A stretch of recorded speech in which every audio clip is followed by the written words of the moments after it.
How's it going again? I'm back here with my 94 Miata, and I'm here today to showcase how I'm going to be changing my steering wheel today, because it's a 94 Miata and the leather is peeling and it sucks. So I got my Bridgemoto GT 2000 wheel here. It's pretty good. It's nice and suede. It's very nice. Got the horn. I bought an NRG 2.0 quick release hub as well as a short hub adapter as well. So let's get to it. All right, first things first, you want to come to your trunk and disconnect your battery using a 10mm socket. Get the negative or positive terminal off. Doesn't really matter, but it's very important that you disconnect the battery so the airbag doesn't blow up in your face. Coming back inside the car here, you want to take a 10mm ratchet and you want to unscrew these 4 10mm bolts holding the airbag on. Alright, now that the airbag is out, you can see that I've already taken it out because I had already cut the mesh rope here that was tying the airbag from falling out of it. The next thing you want to do is you want to take the wiring from your horn and the airbag here that's connected into the clock spring harness, and you want to unplug it. The way you do that, don't break anything. So what you want to do is you want to push this clip down on the orange piece. That should slide out relatively easily. Then once you do that, you're going to want to push really hard on that little blue clip that says push there, and you'll hear a click and it should come off pretty easily.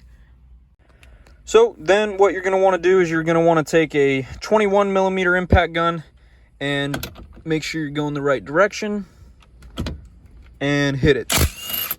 And there you go. The nut is off, and you're probably going to have a little bit of difficulty getting the steering wheel off, so it might take a little bit of convincing to get off there here. Let's see if I can do this on camera.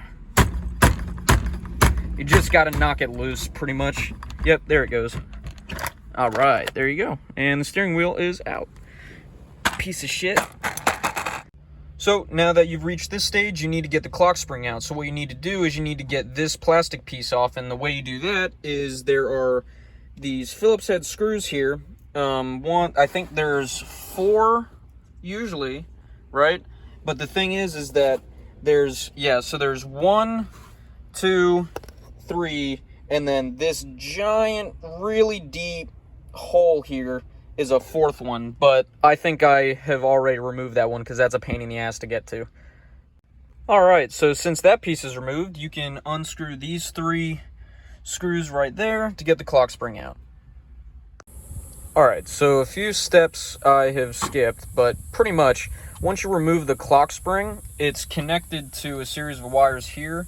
There's a gray, red, and green wire, and basing off of the connection that connected the horn, this piece right here, you can, this part, it went like this. The orange piece, you can see that the wire is green that connects the horn. So what you want to do is you want to pretty much cut it off and get the green wire so that it's by itself. Then you want to take your hub, and the way you connect the horn is on the hub. There's a brass ring that's on the back of it, right? And make sure it's lined up properly. But what you want to do is you want to make sure that the exposed green wire is somehow pinched onto the brass fitting, because the way it works is the horn that you get with the steering wheel it acts as a ground. All it does is ground the circuit, so that's how your horn makes sound. So pretty much you want to take the power wire and connect it so that it's touching and it'll complete the circuit. Alright, so all I did was took that wire and put some electrical tape to secure it so that it's always touching the brass. I don't know how well that's going to work, but pretty much the next thing you want to do is pretty much assemble your entire wheel, starting with the quick release. You want to separate this into 2 pieces, screw it in to the hub, then take your wheel, screw it onto the other half of the quick release and your horn and stuff, and get everything wired up correctly. So I'm going to go do that right now. Also, one more thing, don't be an idiot like me and try and put the quick release hub on the hub itself before putting your lock nut on, because I just did that and had to unscrew everything that I did. So yeah, make sure this is tight. I'm just going to use the impact gun. I'm sure there's a torque spec for this. I don't know what it is.